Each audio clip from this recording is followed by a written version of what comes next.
Hello students, good evening. कैसे आप लोग?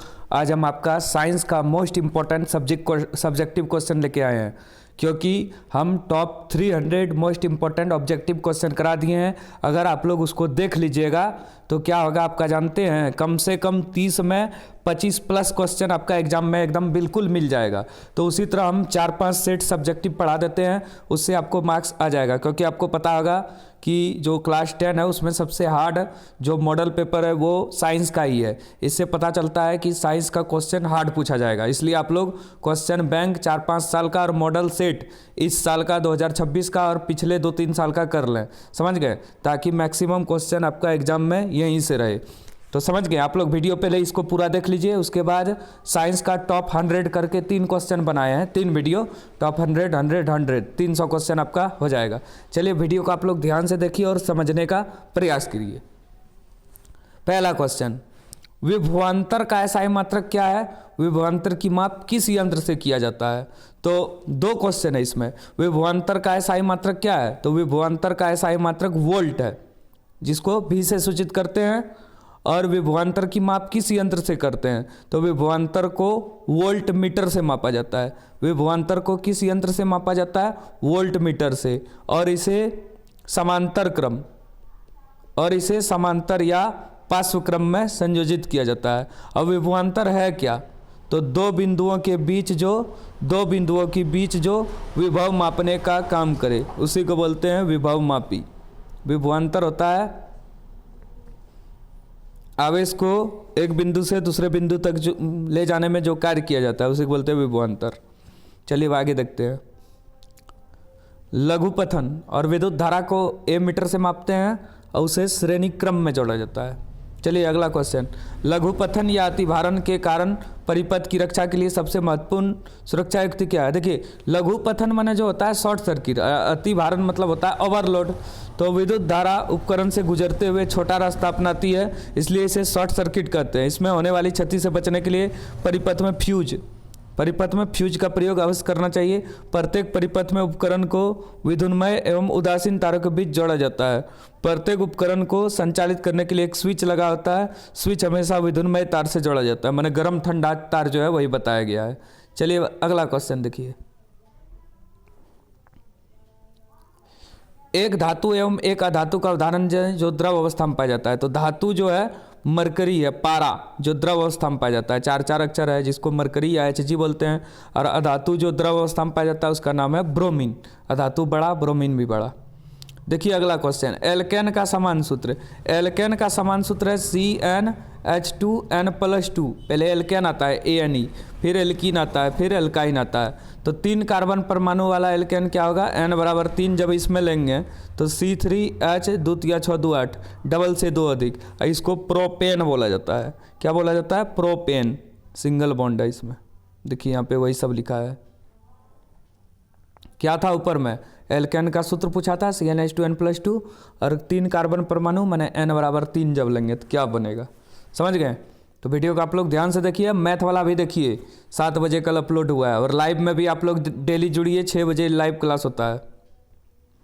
समवृत्ति अंग किसे कहते हैं? तो देखिए, वे अंग जिसकी शारीरिक रचना अलग अलग लेकिन काम समान होता है उसको बोलते हैं समवृत्ति अंग, या इसे क्या बोला जाता है? असमजात अंग भी।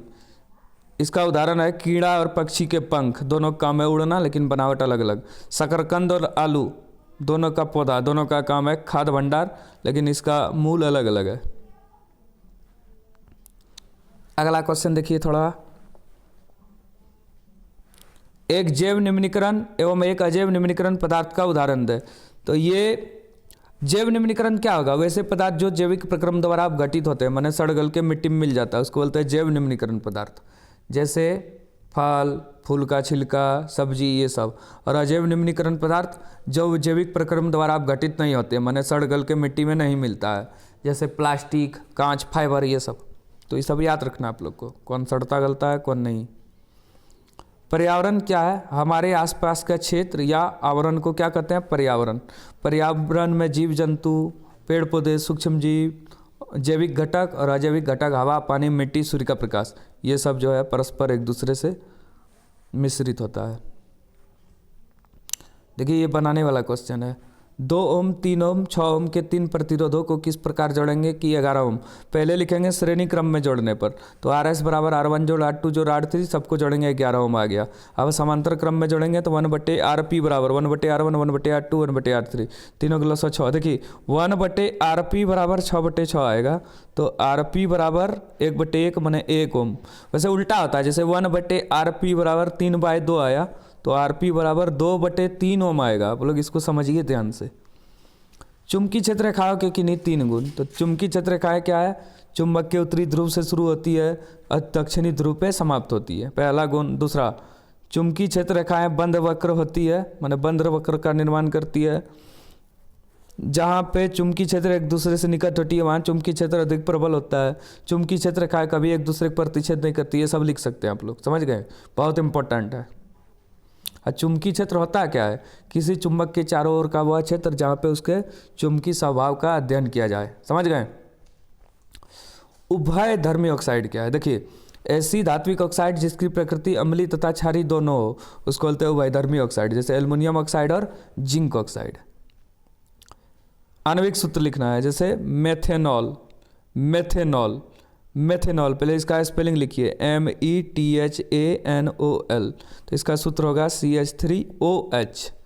फिर है एसिटिलीन, इसको इथाइन भी बोलते हैं, इसका सूत्र यहाँ पे गलत दिया है, तो C2H 2 दूनी 4 में 4 गया, C2H2 होगा, क्योंकि इसका फॉर्मूला ये होता है CnH2n-2, 4 में 2 गया 2, C2H2 हो गया, ये गलत है, C2H4 नहीं, C2H2 होगा। एसिटिक अम्ल CH3COOH, इसका दूसरा नाम है इथेनोइक एसिड, समझ गए हैं? ये तो आएगा ही आपको, फंक्शनल ग्रुप ये सब याद रखना है, और जिसका याद नहीं है वो चैप्टर वाइज देख सकते हैं, समझ गए? पूरा चैप्टर वाइज हम सब पाठ पढ़ा दिए हैं। एकल जीव द्वारा अपने जीवन काल में उपार्जित लक्षण समानता अगले पीढ़ी में वंशानुगत नहीं होते, क्यों? एकल जीव माने क्या हुआ? जैसे अमीबा, पैरामीशियम, ये सब एकल जीव द्वारा उपार्जित लक्षण समानता आनुवंशिक नहीं होते, क्योंकि ऐसे लक्षण प्रायः अस्थायी तौर पर उत्पन्न होते हैं। उपार्जित लक्षण का प्रभाव कायिक उत्कों पर पड़ता है, कायिक माने पेड़ पौधे, परंतु अर्जित लक्षण प्रभाव जनन कोशिका के DNA पर नहीं पड़ता था, ये लक्षण वंशानुगत नहीं होते। 3 पर्यावरण हितैषी माने पर्यावरण को बचाने के लिए हम लोग क्या कर सकते हैं? तो पहला, जल स्रोतों का संरक्षण, हवा को साफ करने में मदद, भूमि और वन जीव की रक्षा करना, पेड़ पौधे का संरक्षण, ये सब कर सकते हैं। जैव निम्नीकरण, अनिम्नीकरण पदार्थ का नहीं प्रयोग करेंगे। ओजोन परत के अवक्षय के क्या दुष्परिणाम है? तो ओजोन क्या है? ऑक्सीजन के 3 परमाणु से मिलकर बना हुआ गैस का परत है, तो इसके परत में छिद्र होना ओजोन छिद्र कहलाता है। इसका क्या दुष्परिणाम है? तो लिखेंगे ओजोन के परत में छेद होने से सूर्य के हानिकारक पराबैंगनी विकिरण पृथ्वी पे आएगी, जिससे त्वचा का कैंसर होता है, और इसके लिए मुख्य रूप से CFC क्लोरोफ्लोरोकार्बन जो है उत्तरदायी है, समझ गए? देखिए बहुत इंपॉर्टेंट है ये सब क्वेश्चन।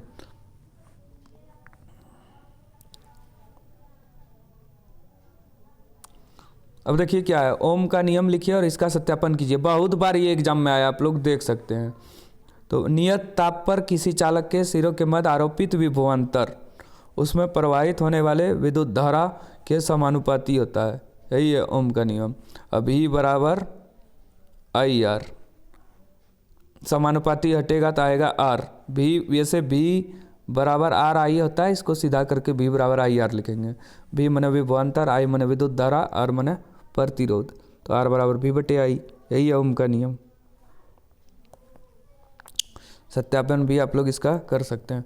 विद्युत मोटर क्या है? देखिए, विद्युत मोटर एक ऐसी युक्ति है, विद्युत मोटर एक ऐसी युक्ति है जो विद्युत ऊर्जा को यांत्रिक ऊर्जा में बदलता है। इसका कार्य प्रणाली आप लोग देख सकते हैं, लिख सकते हैं, समझ गए? इलेक्ट्रॉन के स्थानांतरण के द्वारा Na2O और MgO, ये निर्माण लिखना है इसका। समावयवता किसे कहते हैं? वे कार्बनिक यौगिक जिसके अणुसूत्र समान लेकिन भौतिक और रासायनिक गुण अलग अलग होता है। जैसे पेंटेन का सूत्र C5H12, लेकिन ये बनता अलग अलग, जैसे ये पेंटेन है N पेंटेन, फिर होता है एक आइसोपेंटेन, फिर होता है एक नियोपेंटेन, ये हुआ। ब्यूटेन का भी N आइसो। चलिए लास्ट क्वेश्चन, प्रभावी लक्षण से आप क्या समझते हैं? जैसे देखिए, मेंडल जब पहला क्रॉस किया था, जैसे ये जो जीन है टी, ये लंबा के लिए उत्तरदायी है, ये बोना के लिए। तो ये भी लंबा होगा, ये भी लंबा होगा, ये बोना। प्रभावी लक्षण माने जो अपना प्रभाव हर समय दिखाते हैं, चाहे समयुग्मजी अवस्था में हो या विषमयुग्मजी, जबकि अप्रभावी लक्षण अपना प्रभाव सिर्फ समयुग्मजी अवस्था में दिखाते हैं। मेंडल के प्रयोग द्वारा कैसे पता चलता है कि लक्षण प्रभावी अथवा अप्रभावी होते हैं? तो मेंडल ने एक संकर क्रॉस किया था, जैसे लंबा पौधा लिया फिर बोना लिया था, यहाँ से लंबा जीन लिया, यहाँ से बोना, तो ये दोनों का क्रॉस किया तो सब पौधा लंबा आया पहला पीढ़ी में, लेकिन दूसरा पीढ़ी में 75% लंबा आया था, 25% बोना, इसी से पता किया था। ठीक है, ये 2022 का आपका मोस्ट इंपॉर्टेंट सब्जेक्टिव हो गया। 2026 एग्जाम में ये बिल्कुल आपको देखने को इसमें 3-4 क्वेश्चन मिलेगा। ठीक है, धन्यवाद। वीडियो को लाइक कीजिए, कमेंट कीजिए और दोस्तों के साथ शेयर कीजिए।